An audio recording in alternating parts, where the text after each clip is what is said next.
Hello friends, आपका स्वागत है आपके अपने YouTube channel learning to success. आज हम चर्चा करेंगे बहुपद के बारे में, पॉलिनोमियल्स के बारे में हम आपको बताएंगे। तो इस वीडियो को आप बहुत ही अच्छे तरीके से देखिएगा। बहुपद में क्या क्या होते हैं, बहुपद के क्या प्रकार हैं, जैसे कि बीजीय व्यंजक, चर, अचर, रैखिक बहुपद, द्विघात बहुपद, त्रिघात बहुपद, एक पदी बहुपद, द्विपदी बहुपद, त्रिपदी बहुपद, ये सभी के बारे में हम आपको जो है आज बताएंगे। इसलिए इस वीडियो को आप पूरा अंत तक जरूर देखिएगा। तो वीडियो में चलने से पहले आपसे रिक्वेस्ट है कि अभी तक आप इस चैनल को सब्सक्राइब नहीं किए तो आप इसे सब्सक्राइब करके बेल आइकन के बटन को जरूर प्रेस कर लें, और वीडियो अच्छा लगे तो आप इसे लाइक भी करें और अपने फ्रेंड्स के भी शेयर जरूर करें। तो चलिए हम वीडियो में बताते हैं इस सब के बारे में, बहुपद के बारे में, इसके सभी जितने भी प्रकार हैं इन सब के बारे में हमको विस्तृत जानकारी देते हैं, क्योंकि कंपटीशन में भी बहुपद के बारे में आता है। जैसे द्विघात समीकरण को कैसे आप हल कर सकते हैं, द्विघात बहुपद में जो है आपको शून्यांक ज्ञात करना हो तो आप कैसे ज्ञात करेंगे, या इसमें जो है x की वैल्यू y की वैल्यू फाइंड करना है, या जो है बहुपद की घात बताना हुआ, तो इन सब के बारे में हम आपको बहुत ही अच्छे तरीके से समझाने वाले हैं। तो इस वीडियो को आप पूरा अंत तक जरूर देखिएगा, क्योंकि ये आपके एग्जाम के लिए बहुत ही फायदेमंद रहेगा। बहुपद का क्या परिभाषा होगी हम इसको बताने वाले, इसलिए आप इसे बहुत ही अच्छे से सुनिएगा, समझिएगा, देखिएगा। तो ऐसा बीजीय व्यंजक जिसमें चर की घात एक धनात्मक पूर्णांक हो वो क्या कहलाता है, बहुपद कहलाता है। लेकिन इसमें जो है धनात्मक पूर्णांक की बात कही गई है, तो इसमें ऋणात्मक पूर्णांक नहीं होना चाहिए और न ही जीरो होना चाहिए, तो क्या होगा, बहुपद कहलाएगा। तो इसमें लेकिन कुछ बातें आगे से, चर की घात, बीजीय व्यंजक और चर की घात, इसमें दो शब्द ऐसे आए हैं, तो इसको भी आपके लिए जानना जरूरी है कि बीजीय व्यंजक क्या होता है और चर क्या होता है। तो हम आपको बताएंगे पहले चर क्या होता है। चर जिसका मान क्या होता है, अनिश्चित होता है, वो क्या कहलाता है, चर कहलाता है।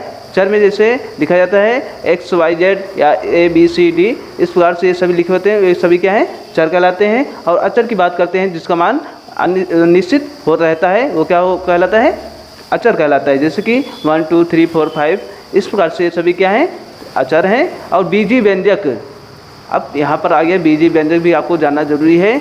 तो बीजीय व्यंजक को आप कह लीजिए जो है चर मीन्स x, y, z या a, b, c, d, ये सभी क्या है, चर।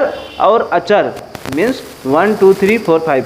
तो चर अगर हम लिखेंगे तो यहाँ पर क्या लिखेंगे, x लिख दिया है, लिख दे कि a क्या है, एक बीजीय व्यंजक है। या कहीं कहीं लिखा रहता है, जैसे मान लीजिए 3x, तो यहाँ पर भी ये बीजीय व्यंजक रहते हैं। तो इसमें क्या दिख रहा है आपको, यहाँ पर तो एक से दिखा है, एक चर दिखा है लेकिन अचर नहीं दिखा है। तो यहाँ पर क्या है, अचर के स्थान पर 1 है, तो 1 इंटू एक्स क्या हो जाएगा, x हो जाएगा। इसका मतलब ये है कि एक चर, अचर और चर का गुणनफल क्या है, एक बीजीय व्यंजक है। यहाँ पर भी चर और अचर का गुणनफल क्या है, एक बीजीय व्यंजक है।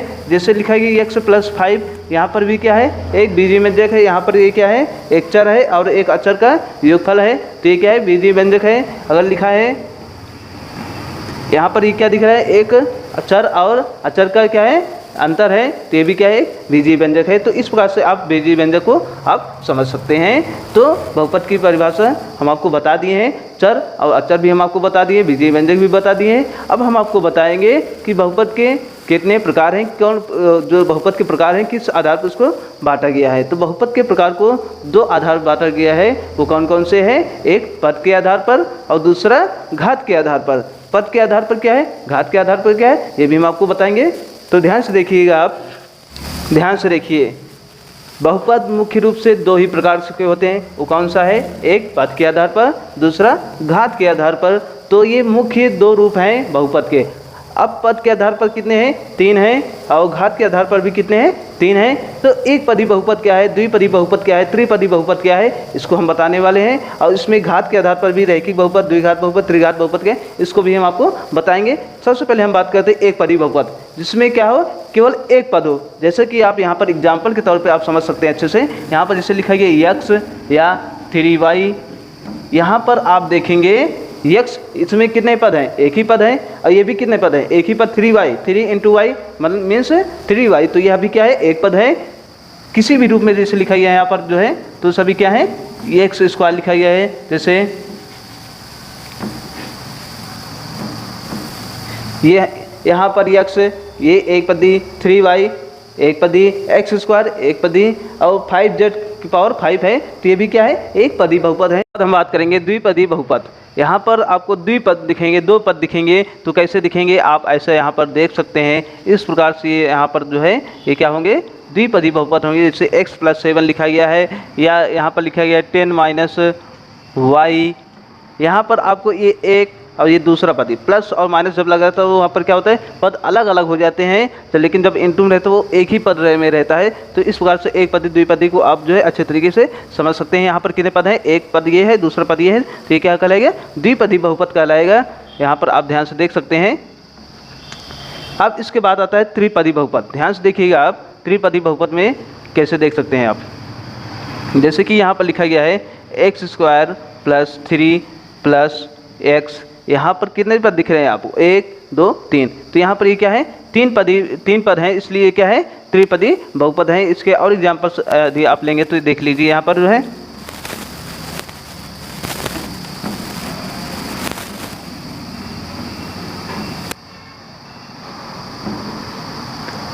x⁵ + 5 - x³, ये इसमें कितने पद हैं, 3 पद हैं। तो ये क्या होगा, त्रिपदी बहुपद कहलाएगा। अब यहाँ पर हम बात करेंगे रैखिक बहुपद। घात के आधार पर जब हम आएंगे तो इसमें सबसे पहले क्या आएगा, रैखिक बहुपद। रैखिक बहुपद में क्या होता है, जिसमें घात के आधार पर इसमें हम बात करें, ध्यान दीजिएगा। तो रैखिक बहुपद में एक चर की घात क्या होती है, 1 होती है, वो क्या होता है, रैखिक बहुपद होता है। तो इसमें भी क्या होगा, आपको एग्जाम्पल ध्यान से देखिएगा, दिखाते हैं। इसमें भी 2 प्रकार हैं। रैखिक बहुपद में 2 प्रकार हैं कि एक चर वाले रैखिक बहुपद, 2 चर वाले रैखिक बहुपद। ध्यान से देखिएगा, आपको अच्छे समझ में आ जाएगा तभी। जैसे हम बात करेंगे कि एक चर वाले रैखिक बहुपद और 2 चर वाले।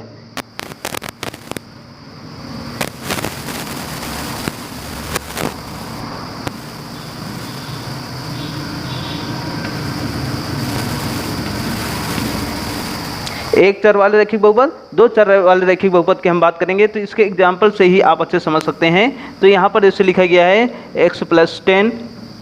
यहाँ पर रैखिक बहुपद में हम आपको क्या बताएं, घात क्या हो, चर की 1 हो। तो यहाँ पर घात क्या है, 1 है, कुछ नहीं दिख रहा है, इसका मतलब क्या है, घात 1 है। तो इसमें चर कितने दिख रहे हैं आपको, एक ही चर दिखा है, एक चर है, दूसरा अचर है। तो x + 10 ये क्या है, एक रैखिक बहुपद है। और कौन से, एक चर वाले रैखिक बहुपद है। यदि हम इसके अगला एग्जाम्पल लेंगे तो यहाँ पर आप जो है अच्छे समझ सकते हैं। x - 7 ये अगला जो है एग्जाम्पल है। तो यहाँ पर ये क्या है, एक चर वाले रैखिक बहुपद हैं। अब 2 चर वाले रैखिक बहुपद हम बात करेंगे, जैसे कि लिखा रहता है x + y = 5। तो यहाँ पर आपको 2 चर, एक x है और दूसरा y, 2 चर हैं यहाँ पर, लेकिन दोनों की घात कितने है, एक ही है। तो यहाँ पर ये क्या है, 2 चर वाले रैखिक बहुपद हैं। तो इस प्रकार से आप जो है रैखिक बहुपद को आप डिफाइन कर सकते हैं। अब इसके बाद आता है द्विघात बहुपद। द्विघात बहुपद में हम आपको दिखाएंगे जिसमें x की घात क्या हो, अधिकतम 2 हो, जिसका घात क्या हो, चर की घात क्या हो, 2 हो, वो क्या होता है, द्विघात बहुपद कहलाता है। द्विघात बहुपद का जो मानक रूप होता है, इसको हम आपको लिख के दिखाएंगे। वो क्या होता है, ax² + bx + c। और जहाँ पर ये a b c ये सभी क्या है, वास्तविक संख्याएं हैं। तो ये सभी क्या होंगे, एक द्विघात बहुपद होगा। ध्यान से आप समझिएगा। इसके भी एग्जाम्पल हम आपको लिख कर दिखाते हैं। x² - 2x + 5, जैसे इस प्रकार से लिखा गया है। यहाँ पर x की घात कितना है, 2 है, और यहाँ पर x की घात कितना है, 1 है, और यहाँ पर एक क्या है, अचर पद है। तो आप यहाँ से इससे कंपेयर कर सकते हैं। ax² + bx + c इस रूप में लिखा जाता है। जब भी द्विघात बहुपद को लिखा जाता है तो चर की घात को अवरोही क्रम या आरोही क्रम में लिखा जाता है, लेकिन मैक्सिमम अवरोही क्रम में ही लिखा होता है। तो यहाँ पर हम आपको दिखा दिए, ये क्या है, द्विघात बहुपद है, जिसमें x की घात कितना है, 2 है। द्विघात मतलब x की घात कितना है, 2 हो। तो यहाँ पर जैसे यहाँ पर x की घात 2 है तो इसके 2 मान प्राप्त हो गए, x के चर के 2 मान प्राप्त होंगे। इसको भी हम आपको निकालना बताएंगे, लेकिन इसको डिटेल से बताने के बाद हम आपको जो है बताते हैं। इसके बाद क्या है, त्रिघात बहुपद है। त्रिघात बहुपद में मीन्स क्या होगा, जिसमें चर की घात कितने हो, 3 हो। तो ध्यान से देखिए, इसको भी आपको जो है मानक रूप लिख के दिखाएंगे। ध्यान से देखिएगा आप, इसका क्या होगा, ax³ + bx² + cx + d। ये क्या है, त्रिघात बहुपद का मानक रूप है। तो इसके अगर हम एग्जांपल्स की बात करेंगे तो आप यहाँ पर देख सकते हैं, यहाँ पर एग्जांपल्स लिखा गया है 3x³ - 4x² + 5x - 10। तो यहाँ पर ax³ + bx² + cx + d, यहाँ पर भी x की घात को किस क्रम में लिखा गया है, अवरोही क्रम में लिखा गया है। तो यहाँ पर x की घात मीन्स चर की घात कितनी है, 3 है। तो इस प्रकार से ये क्या हो जाएगा, 3 घात बहुपद हो जाएगा। कि मान लीजिए यहाँ पर क्वेश्चन आ गया है कि इसमें आपको जैसे पहले क्वेश्चन है प्रत्येक बहुपद की घात बताइए, तो इसमें ये बहुपद लिखा गया x की पावर 5, तो यहाँ पर इसकी घात क्या हो जाएगी, 5 हो जाएगी, इसकी घात क्या हो जाएगी, 5 हो जाएगी। उसके बाद बी नंबर क्वेश्चन की हम बात करेंगे, जैसे कि लिखा गया x² - 4, इस बहुपद की घात क्या होगी, तो यहाँ पर x मीन्स चर की घात कितना है, 2 है, तो यहाँ पर घात क्या हो जाएगा, 2 हो जाएगा। तो यहाँ पर मान लीजिए इस प्रकार से यहाँ पर बहुपद आ गया, तो आपको इसको जो है बहुपद की घात बताना है। तो यहाँ पर तो x⁴ है, यहाँ पर x⁴ है, यहाँ पर x² है, यहाँ पर x है। तो इसमें से जो बहुपद की घात होगी, जो चर की सबसे बड़ी घात होगी, तो चर में सबसे बड़ी घात क्या दिख रहा है आपको, 4 दिख रहा है, x⁴, तो ये क्या हो जाएगा, इस बहुपद की घात क्या हो जाएगी, 4 हो जाएगा। तो अब यहाँ पर जो है डी नंबर की बात करेंगे, 4x⁻10 है, इसमें बहुपद की घात क्या होगी, तो चर की घात कितना है, 10 है,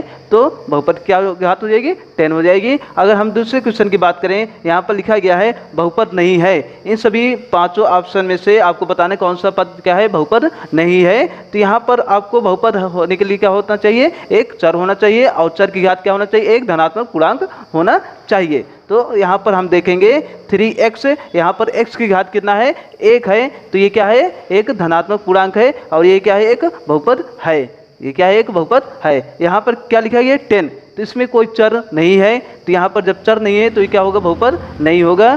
सी नंबर में बात करेंगे, तो यहाँ x + 1/x है, यहाँ पर x की घात कितना है, 1 है, तो ये क्या होगा, एक बहुपद होगा। अब यहाँ पर अगर डी की बात करेंगे, तो यहाँ पर x की घात क्या है, √ है, तो √ की मीन्स क्या होता है, 1/2 होता है। घात के रूप में अगर हम √ को लिखेंगे तो क्या लिखा जाएगा, 1/2 लिखा जाएगा। कैसे लिखा जाएगा, आप यहाँ पर देखेंगे, तो यहाँ पर x की पावर, ये √x मीन्स क्या होता है, x की घात 1/2 होता है। तो x की घात क्या होना चाहिए बहुपद के लिए, x की घात एक धनात्मक पूर्णांक होना चाहिए। तो ये क्या है, भिन्न के रूप में है, तो ये क्या है, एक बहुपद नहीं है, तो ये क्या होगा, बहुपद नहीं है।